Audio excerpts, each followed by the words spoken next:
বিএনপির ভারপ্রাপ্ত চেয়ারম্যান তারেক রহমানের বিরুদ্ধে দায়ের করা চাঁদাবাজির 4টি মামলা বাতিল করে হাইকোর্টের রায় বহাল রেখেছেন আপিল বিভাগ।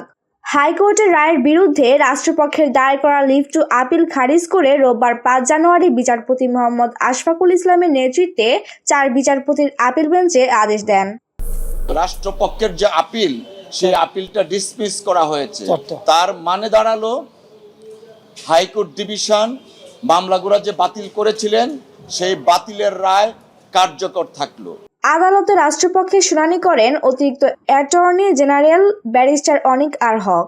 গত 23 অক্টোবর বিচারপতি AKM আসাদুজ্জামান ও বিচারপতি সৈয়দ এনায়েত হোসেনের দ্বৈত হাইকোর্ট বেঞ্চ তারেক রহমানের বিরুদ্ধে দায়ের করা 4টি মামলা বাতিল করে রায় দিয়েছিলেন। এ রায়ের বিরুদ্ধে লিভ টু আপিল করে রাষ্ট্রপক্ষ। প্রসঙ্গত 2007 সালে বিভিন্ন ব্যক্তিবাদী হয়ে গুলশান, কাফরুল, শাহবাগ ও ধানমন্ডি থানায় চাঁদাবাজির অভিযোগে তারেক রহমানের বিরুদ্ধে এসব মামলা করা হয়। মামলা দায়ের বৈধতার প্রশ্নে হাইকোর্টে ফৌজদারি কার্যবিধির 561 ক ধারায় আবেদন করা হয়। Desk report, ITV Bangla.